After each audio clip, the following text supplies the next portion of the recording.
نے کہا کہ ملکہ کے امتحان عقل کے لیے اس کے تخت کی صورت بدل دو، دیکھیں کہ وہ سوج رکھتی ہے یا ان لوگوں میں سے ہے جو سوج نہیں رکھتے۔ پھر جب وہ آ پہنچی تو پوچھا گیا کہ کیا آپ کا تخت بھی اسی طرح کا ہے؟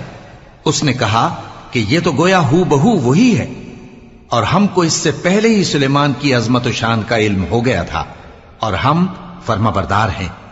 اور وہ جو اللہ کے سوا دوسروں کی پرستش کرتی تھی، سلیمان نے اس کو اس سے منع کیا کہ وہ کافروں میں سے تھی۔ اس کے بعد اس سے کہا گیا کہ محل میں چلیے۔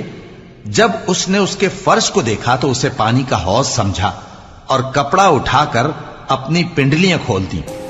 سلیمان نے کہا یہ ایسا محل ہے جس کے نیچے بھی شیشے جڑے ہوئے ہیں۔ وہ بول اٹھی کہ پروردگار، میں اپنے آپ پر ظلم کرتی رہی تھی، اور اب میں سلیمان کے ساتھ اللہ رب العالمین پر ایمان لاتی ہوں۔ سلیمان نے کہا کہ ملک